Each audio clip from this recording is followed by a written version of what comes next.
Hello दोस्तों, नमस्कार। मैं हूं सुमन श्रीवास्तव और मैं आपका अपने चैनल में बहुत बहुत स्वागत करती हूं। और आप कैसे हैं? मैं भी बहुत अच्छी हूं। और मैं आज आई हूं कुछ बातें बताने के लिए जो कि बागेश्वर धाम के बारे में है, जो कि आजकल की चर्चा में है। आज मैं आप लोगों से बता दूं कि बागेश्वर धाम सरकार के समर्थन में आप लोगों को कुछ समझाना और कुछ कहना चाहती हूँ, जो कि आप ध्यान से सुनिएगा मेरी बातों को। आप लोगों को बता दूं, मध्य प्रदेश के बागेश्वर धाम के महंत धीरेन्द्र कृष्ण शास्त्री इन दिनों विरोधियों के निशाने पर हैं। मेरी बातों को आप ध्यान से सुनिएगा प्लीज।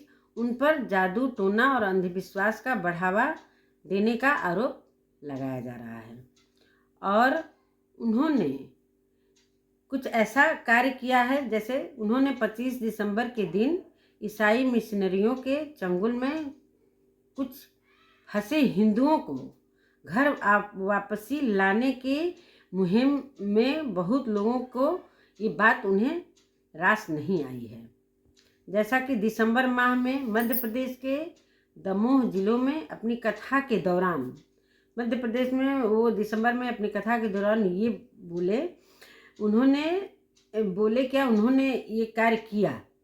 165 परिवार के 300, अब समझ लीजिए कि 328 लोगों का धर्म परिवर्तन किया है। मैं धीरेन्द्र कृष्ण शास्त्री का समर्थन करती हूँ क्योंकि वह सनातन धर्म का विस्तार कर रहे हैं, जो कि प्रसार कर रहे हैं, और ये सही भी है, इसलिए कि सनातन धर्म हमारे देश से लुप्त होने के कगार पर हो गया है। मैं आपको बता दूं कि सनातन धर्म क्या है। ध्यान से सुनिएगा। सनातन का अर्थ है शाश्वत, सदा बने रहने वाला, और यह भारतीय धर्म है, जो कि हमारे भारत हिंदू जाति के लोग जितने हैं वो उन्हीं का धर्म है, जो बृहत्तर भारत तक व्याप्त रहा। विभिन्न कारणों से हुए भारी धर्मांतरण के उपरांत भी ये बहुसंख्यक जनसंख्या इसी धर्म की आस्था भी रखती है। और मैं आपको बता दूं कि एक इसी विषय में एक छोटा सा कविता मैं कहना चाहती हूँ। कंधों से ऊंची छाती नहीं होती, धर्म से ऊंची कोई जाति नहीं होती। कंधों से ऊंची छाती नहीं होती, धर्म से ऊंची कोई जाति नहीं होती। दीपक ही नहीं बचा तो बाती का क्या करेंगे, और हिंदू धर्म ही नहीं बचा तो जाति का क्या करेंगे। और मैं आपको बता दूं कि सनातन धर्म क्यों महान है। अगर प्रकृति के सबसे ज़्यादा सेवा किसी ने किया है तो वो सनातन धर्म है। सनातन धर्म के लोगों ने किया है। हम वो लोग हैं जो, ध्यान से सुनेगा यहाँ पर मेरी बात, कुछ मुख्य ज़रूरी बात मैं बताना चाहती हूँ। हम वो लोग हैं जो नदी को भी माँ कहते हैं और पौधों को परमात्मा कहते हैं। हमारे यहाँ महिलाएं जितना भी व्रत करती हैं, हिंदुस्तान में प्रकृति की पूजा की जाती है, जो कि हिंदू धर्म में की जाती है। जैसे कि आंवले की पूजा, पीपल की पूजा और समी के पौधे की पूजा की जाती है। और महिलाएं चंद्रमा की पूजा, सूर्य के 7 गुणों के रथ की कल्पना और सूर्य को शक्ति रूप में पूजना, जैसे हमारे यहाँ छठ पूजा किया जाता है, जो कि कार्तिक महीने में आता है। आप समझ रहे हैं मेरी बातों को। हमारे धर्म में प्रकृति की पूजा करना हमारे संस्कारों में है। आज कल लोग यह कह रहे हैं सनातन धर्म में आज तक दिया ही क्या है। अब बताइए, ये लोग ये कह रहे हैं कि सनातन धर्म में आजकल दिया ही क्या है। जहाँ 1000 साल पहले तक लोगों को लगता था कि पृथ्वी गोल नहीं है, चपटी है, वहीं लाखों साल पहले लिखे भागवत पुराण में विष्णु के वराह अवतार के बारे में बताया गया है कि जिन्होंने पृथ्वी को बचाने के लिए पृथ्वी को गेंद की तरह उठा लिया था, जो कि मैं यहाँ चित्र के रूप में दिखा रही हूँ। उसका ये प्रमाण है, ये चित्र। और मैं आपको बता देना चाहती हूँ कि जहाँ 1500 तक विश्व में एक भी स्कूल नहीं हुआ करता था, उस समय की बात मैं बता रही हूँ। वहीं 700 वर्ष पूर्व दुनिया भर में एकमात्र विश्वविद्यालय हुआ करता था, जिसे हम तक्षशिला, आपने नाम सुना होगा, नालंदा यूनिवर्सिटी कहते हैं। और वहाँ पढ़ाए जाने वाले विषय हमारे वेद पुराण थे, जिसे विद्यार्थी रोबोटिक्स, एस्ट्रोफिजिक्स, जिसे ज्योतिषी कहते हैं, ज्योतिषी विद्या, quantum physics, astronomy, mechanical, biology सिखाते थे। आप मेरी बातों को ध्यान से सुनिएगा। उस समय वही यूनिवर्सिटी था जहाँ ये सब पढ़ाइयाँ होती रहती थी। आज जहाँ हमारी नई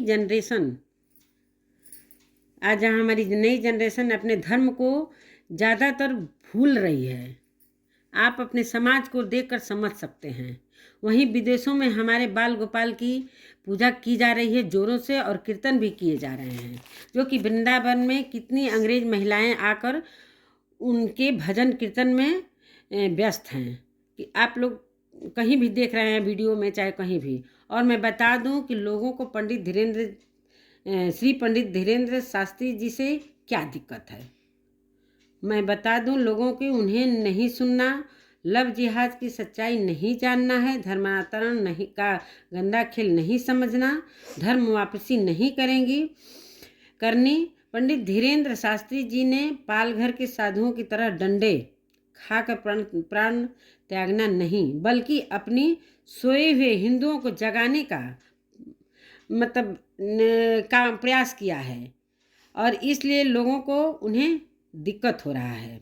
वो अपनी बातों से हिंदुओं को जगा रहे हैं, लेकिन सबको ये बात रास नहीं आ रही है।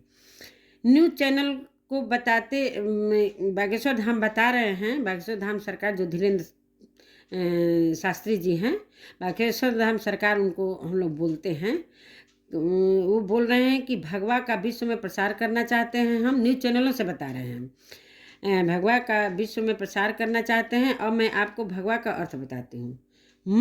मन भी भगवा तन भी भगवा, एक छोटी सी लाइन है, मन भी भगवा तन भी भगवा, भगवा रंग जवानी का, कहत कबीर सुनो भाई साधु, रंग है भाई बलिदानी का। कितना सुंदर ये शब्द है, और इसका अर्थ कितना बढ़िया निकल रहा है। और मैं क्या कहूँ, जितना भी उनके बारे में कहूँ कम है। सनातन धर्म के बारे में जितना मैं और भी बोलने का मन कर रहा है, लेकिन वीडियो बड़ा हो जाएगा, मैं कहूँ कि वह कम है। और जाते जाते मैं अपने देश के वासियों से यही निवेदन करना चाहती हूँ और अपील भी करना चाहती हूँ कि वह अपने धर्म को जाने, पहचाने, उसके समझें, उसका ज्ञान अपनाएं, और बागेश्वर धाम सरकार का जोर से पूरे अपने तरफ से समर्थन करें, जोरों से। और जय सनातन धर्म, जय बागेश्वर धाम। धन्यवाद। मैं यहीं पर अपनी बाड़ी को बंद कर रही हूँ, और आप इस मेरी बातों को समझिएगा, और इस सनातन धर्म को जितना हो सके अपने चैनल पर प्लीज़ इसको शेयर करिएगा। मैं आपसे रिक्वेस्ट करती हूँ, बल्कि विनती करती हूँ। ये हमारी जो संस्कार है, इसको बनाए रखिए। और मैं क्या बोलूँ, अगर मेरी वीडियो आपको पसंद आए तो प्लीज़ बहुत ज़्यादा से ज़्यादा शेयर करिएगा, और कमेंट बॉक्स में लिख कर बताइएगा कि मैं क्या कह रही थी। और आपको मेरी बातों से अगर अच्छा लगे मेरी बातों को, तो उसको कमेंट बॉक्स में प्लीज़ लिखिएगा। और मैं नमस्कार, इतना ही बोलना चाहती थी। बाय।